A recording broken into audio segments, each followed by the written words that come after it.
Yo, Shalom. Peace unto you all. Today, I'm going to be going over part two of the Four Horsemen Explained. I did do part one, but it was a while ago. So if you guys aren't catched up per se, then feel free to watch part one. But I feel like part two is quite an introduction as well. I don't think there's any need to do so. I figured out how to show presentations on my phone. It's not in a way that I would have wanted it to, but it's good enough in my opinion anyways. So I'm just going to go over part two. This is going to, in the first part I went over Daniel's vision, which interconnects with revelations that John received in the dream. But the white horseman as well connects with Daniel's vision. So if you haven't watched part one, it's not too necessary. But anyways, this is the explanation of the white horseman. So the white horseman, we see the white horseman first in Revelation chapter 6 verse 2, and it states, "And I saw behold, or beheld, obviously because it's past tense, a white horse, and he that sat on him had a bow, and a crown was given unto him, and he went forth conquering and to conquer." Now, again, we can see Revelation chapter 6 verse 2. The white horseman was given a bow. Now, the white horseman was said to have a bow. However, this isn't the type of original bow and arrow that you'd think of in like Olympic archery or something. In the original tongue that it was written in, which was Greek, however, probably wasn't written in Greek. It was probably due to the fact that Council of Nicaea had their hands in things. However, they couldn't change things entirely. They couldn't change the entire doctrine of the Messiah. There's still snippets of it in the Bible. But Revelations, I don't believe they were allowed to change due to the fact that legally Satan had to give human beings a warning as to what would come. Just in the same ways that there's snippets of the humane character of the Messiah in the Bible, in the sense of he didn't condemn the slaughtering of animals. He came to be the last sacrifice. So why would you need to sacrifice any other animal? Anyways, yeah, so let's just go on to the next slide. So bow in Greek originates from G5088. If you're not aware why it's G5088, that's just a Strong's Concordance. It's like the dictionary for the Bible, basically. And the description is of G5088. It has a Greek word, but I didn't write it down. It means to produce from seed as a mother, a plant, the earth, etc., literally or figuratively.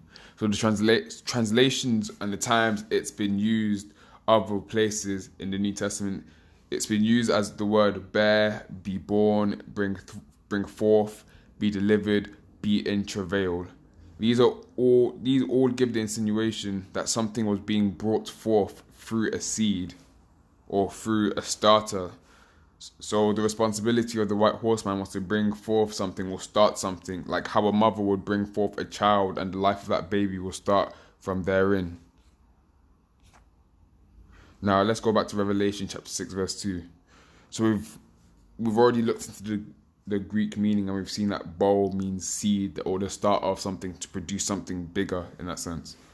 So a seed causing something to pass was given unto the white horseman. For grammatical education, in case you guys aren't aware of why this is used, because the Bible does have a lot of like grammatical use anyways. The semicolon, as in the semicolon used after the word bow, you can see it here, that thing there. I say are, but it should say is used when you want to give further information about a topic. This is the definitive use of a semicolon. I found this online. Semicolons should introduce evidence or a reason for the preceding statement. So this means that the seed was given unto him. So this means that the seed that was given unto him was referred to as a or the crown. The disease that took over the world was called da-da-da-da-da. Da-da-da-da-da is not an English word. It's actually a Latin word. In English, it means crown. It's also interesting to find out that Spanish and Latin. Spanish and Latin are very similar languages. So I must have spelled that wrong or something, or like not typed it in properly. My fault. Spanish. This is what I found on Google. Spanish came out at 20% distant to Latin, only Sardinian and Italian less distant than it. Spanish was similar to the other Romance languages in that they all innovated with definite articles which did not exist in classical Latin. These evolved from demonstrative pronouns or adjectives from classical Latin. Now that doesn't necessarily mean anything, but let's just go back. One sec, I'm trying to go back. That word in English means crown, just so you are aware. And what is used in Revelation chapter 6 verse 2? A crown was given unto him. And in Latin, in the original, like even in the Greek as well, it means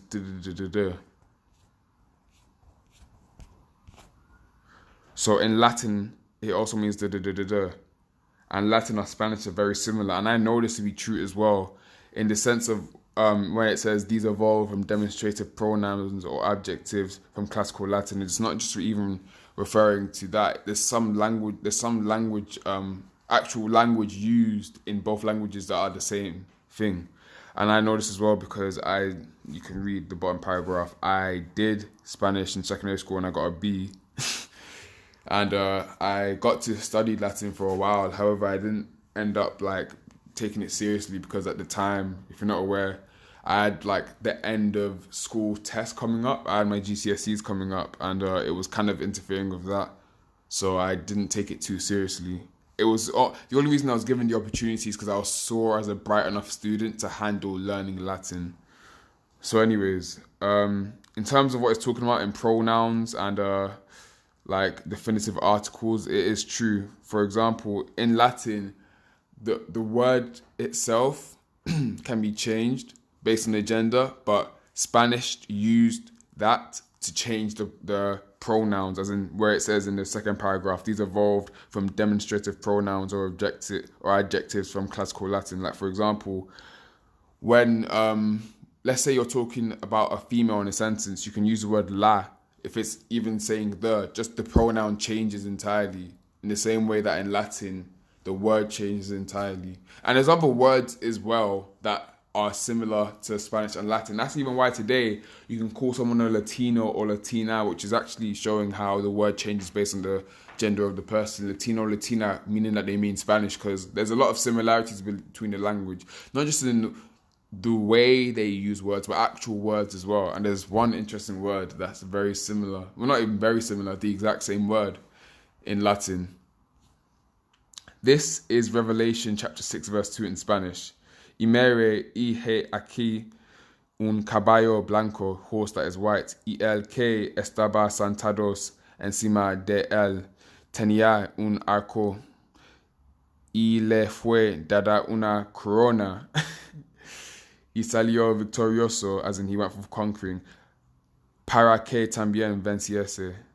And this is English. And I saw and beheld a white horse, and he that sat on him had a bow and a crown.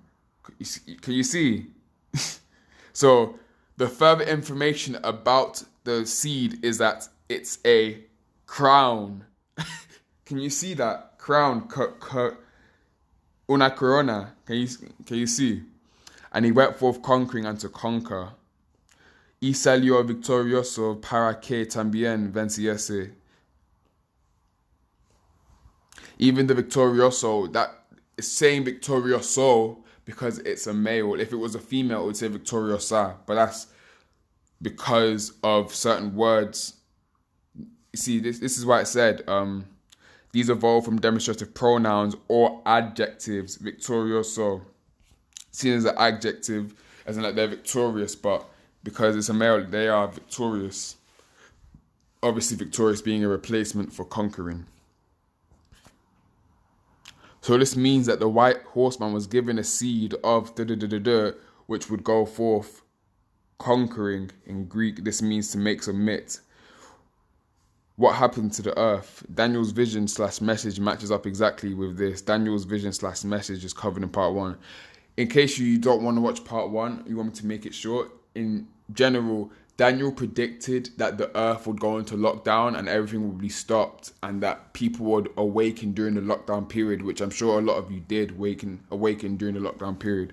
See how it's all connected? I don't think I need to tell you guys what the MOTB is, and then I've drawn a little, something that's long at one end and long in the beginning, and it goes into someone's skin. If you know, you should know if you're on my channel. I'm assuming that you know some basic stuff if you're on my channel. But yeah, this is part 2. I've just tried making this teaching on my phone, and it's going pretty well. I think I'm gonna make videos like this. But this is what I'm saying isn't a joke or facade. This is genuinely all written to happen. This is genuinely all written to happen. Tribulation started a while ago in that sense. Like the first Horseman was released a while ago. It's crazy because I don't know, the way that I view things, because I know a lot about the world, kind of seems like all of a joke to me, which is why sometimes I smile and stuff when I talk. But the truth is, it's extremely serious. Like this is genuinely what's gonna go down. Not in the sense that I don't take reality seriously, but it's like, for a while, I was the only one that knew these things. So it just seemed so unreal to me in the sense of a higher reveal these things to me, but even still I'm mind blown that A, I'm the only one that knows how to explain these things, and B, these are the things that have come to pass and was written to come to pass. If you understand what I'm saying. So this is part 2, the White Horseman Explained. I hope you lot enjoyed this presentation. It's a lot better than what I usually do in my opinion. If you did enjoy it, please like, and please put down in the comments if it was suitable for you guys. So yeah, shalom, peace on to you all.